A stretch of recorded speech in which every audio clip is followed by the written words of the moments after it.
Hello friends, my name is Preeti. आप देख रहे हैं एग्जाम 10 यूट्यूब चैनल। फ्रेंड्स, आज हम लोग डिस्कस करने वाले हैं हाई कोर्ट आरओ का जो एग्जाम हुआ है उसका आंसर की। तो मे भी आपका क्वेश्चन आगे पीछे हो, लेकिन आपको आंसर की प्रोवाइड की जा रही है। तो आइए शुरू करते हैं टॉपिक को। पहला क्वेश्चन हमारा कि दिए गए अनेक शब्दों के लिए एक उपयुक्त शब्द पहचानिए। तो इसमें उपयुक्त शब्द हमारा कौन सा होगा? 25 वर्ष पूरे करने के उपलक्ष्य में होने वाला उत्सव क्या कहते हैं? इसको कहेंगे हम लोग रजत जयंती। क्या कहते हैं? रजत जयंती करते हैं। ठीक। अगला हमारा कि हिंदी के एक पूर्ण वाक्य को 4 भागों में बांट दिया गया है। आपको चारों भागों को चुनकर सही क्रम में व्यवस्थित करना है। तो देखते हैं इसमें हमारा सही आंसर क्या होगा। इसमें हमारा पहले पढ़ते हैं सभी सेंटेंस को। इसमें देखिए हमारा जो सही आंसर होगा वो होगा ऑप्शन नंबर डी। हमारा सही आंसर क्या होगा? Option number D. नेक्स्ट हम लोग बात करते हैं, इनमें से कौन सा शब्द अश्व शब्द का पर्यायवाची नहीं है, उसे पहचानिए। तो सबको पता है घोटक, घोड़ा, तुरंग क्या अश्व का पर्यायवाची है, जबकि सेंध क्या है? अश्व का पर्यायवाची नहीं है। नेक्स्ट है हमारा, रवि का मन आज पढ़ाई में नहीं लग रहा था। उसे आज चाट पकौड़ी खाने का मन था, तो वो अपनी माँ के पास गया और बोला, माँ तुम आज बहुत सुंदर दिख रही हो। इसमें कौन सा मुहावरा है जो इस व्यवहार को बखूबी दर्शाता है? तो हमारा सही आंसर क्या होगा? अपना उल्लू सीधा करना। ऑप्शन नंबर सी।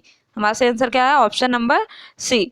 नेक्स्ट हम लोग बात करते हैं, इन शब्दों में से तत्सम शब्द पहचानिए। इसमें तत्सम शब्द कौन सा होगा? अज्ञानी होगा तत्सम शब्द। देखिए अज्ञानी तद्भव तत्सम दोनों होगा, तो सबसे अप्रोप्रिएट आंसर कौन सा होगा हमारा?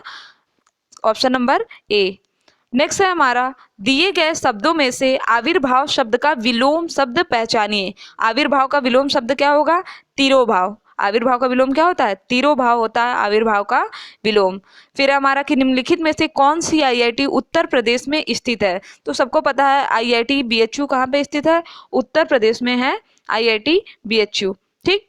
नेक्स्ट हमारा, बनारस हिंदू विश्वविद्यालय की स्थापना किस वर्ष हुई? तो बनारस हिंदू विश्वविद्यालय की स्थापना हुई है 1916 में। किसने किया था? मदन मोहन मालवीय ने।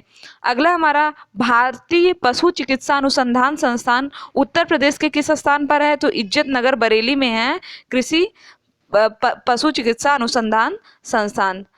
नेक्स्ट हम लोग बात करते हैं, उस्ताद बिस्मिल्लाह खां किसके लिए प्रसिद्ध हैं और उन्हें किस पुरस्कार से सम्मानित किया गया? तो जिन लोग को इन दोनों में से कोई भी एक आता है, जैसे उस्ताद बिस्मिल्लाह खां शहनाई वादक हैं, तो आपको तुरंत समझ में आ जाना चाहिए कि शहनाई का एक ही ऑप्शन दिख रहा है। ठीक। तो हमारा सही आंसर क्या हो? Option number A. शहनाई वादक हैं और इन्हें भारत रत्न से सम्मानित किया गया है। नेक्स्ट है हमारा, चौखंडी स्तूप स्थित है। चौखंडी स्तूप कहाँ पे स्थित है? तो यह स्थित है बनारस में, और बनारस के पास ही क्या है हमारा? सारनाथ। बनारस सारनाथ में। अगर आपके ऑप्शन में बनारस रहता तो आपका सही आंसर क्या होता? बनारस। नेक्स्ट है हमारा, कौन सा कृषि विश्वविद्यालय उत्तर प्रदेश में स्थित नहीं है? अभी मैंने जब आपको एग्रीकल्चर पढ़ाया था, तो एग्रीकल्चर में मैंने आपको पढ़ाया था कि ये जो गोविंद बल्लभ पंत कृषि एवं प्रौद्योगिक विश्वविद्यालय है, यह उत्तर प्रदेश का पहला कृषि विश्वविद्यालय था। ठीक। लेकिन अब जब से उत्तर प्रदेश से ही काट करके क्या बना? उत्तराखंड बना है। तो जब से उत्तराखंड कटा है, यह कहाँ पे चला गया? यह चला गया उत्तराखंड में। तो हमारा सही आंसर क्या होगा? Option number C, Pantnagar Uttarakhand में गया है यह। नेक्स्ट है हमारा, निम्नलिखित में से कौन सा परमाणु ऊर्जा संयंत्र उत्तर प्रदेश में स्थित है? तो सबको पता उत्तर प्रदेश में कौन सा स्थित है? नरौरा स्थित है उत्तर प्रदेश में। अगला हमारा कि उत्तर प्रदेश में निम्नलिखित में से किस स्थान पर एल्यूमिनियम संयंत्र है? तो एल्यूमिनियम के लिए किसे पहचाना जाता है? रेणुकूट को।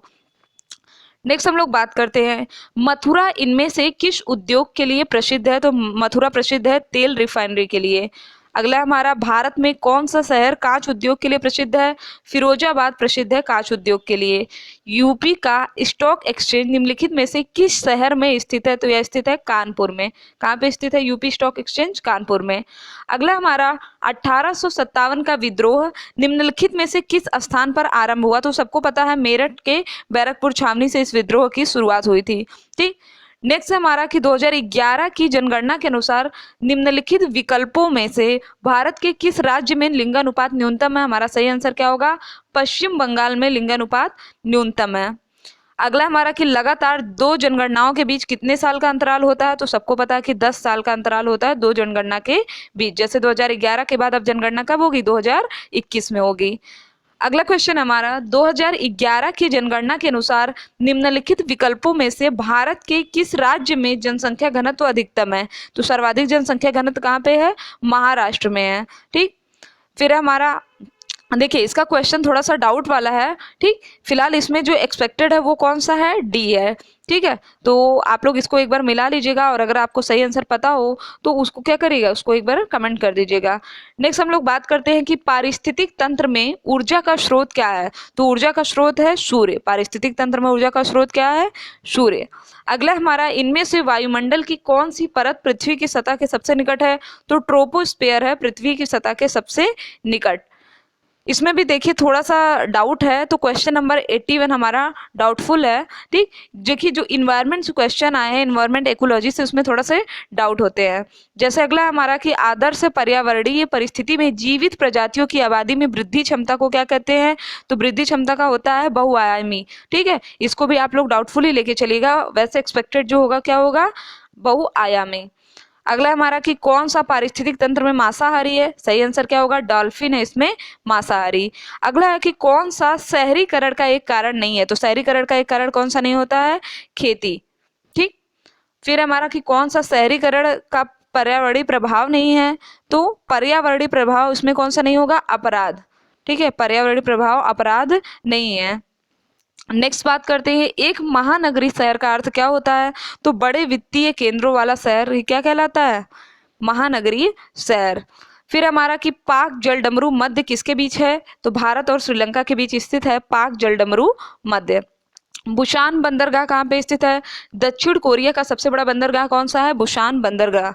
फिर हमारा कि किस देश से होकर कर्क रेखा नहीं गुजरती। तो इसमें हमारा सही आंसर होगा डी, मैक्सिको, भारत, म्यांमार, इन तीनों देशों से होकर के कर्क रेखा गुजरती है। कौन सा द्वीप जापान का नहीं है। तो सिनकोवे द्वीप जापान का नहीं है, बाकी होकैडो, होन्सू और सिकोकू ये तीनों कहाँ के हैं, जापान के हैं। अगला हमारा कि फॉकलैंड द्वीप समूह को लेकर के फॉकलैंड विवाद किसके बीच है। तो यूके और अर्जेंटीना के बीच है, यूनाइटेड किंगडम और अर्जेंटीना के मध्य है फॉकलैंड द्वीप समूह का विवाद।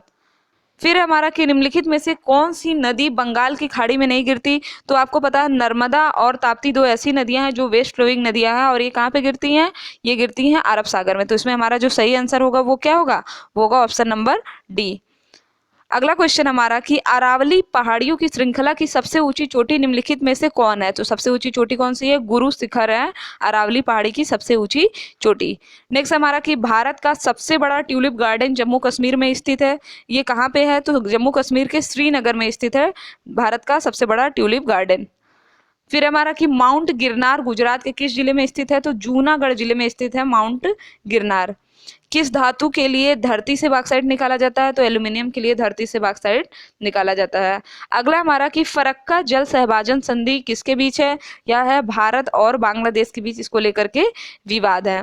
नेक्स्ट हम लोग बात करते हैं, कहाँ नाभिकीय ऊर्जा संयंत्र नहीं है। इनमें से कहाँ पे, तो रामपुरा आगुचा नाभिकीय ऊर्जा संयंत्र नहीं है, बाकी सब है। फिर हमारा कि कौन सी विशेषता कंप्यूटर की नहीं है। तो अर्थव्यवस्था कंप्यूटर की विशेषता नहीं है, बाकी विश्वसनीयता, स्टोरेज और गति ये इसकी विशेषताएं हैं। और सवा जो क्वेश्चन है ये है हमारा, कंप्यूटर सॉफ्टवेयर को मुख्य रूप से किन श्रेणियों में विभाजित किया जाता है। तो मेनली इनको सिस्टम सॉफ्टवेयर और एप्लीकेशन सॉफ्टवेयर में विभाजित किया जाता है, ठीक। तो बाकी के जो हमारे नेक्स्ट क्वेश्चन है उसको हम लोग नेक्स्ट पार्ट में लाएंगे। ये आपका पार्ट फर्स्ट है, सभी पार्ट आपको दिए जाएंगे, तो आप इतना मिला लीजिए, बाकी आपको जल्दी ही अपलोड किया जाएगा 5 से 10 मिनट के अंदर, ठीक है। तो थैंक यू सो मच।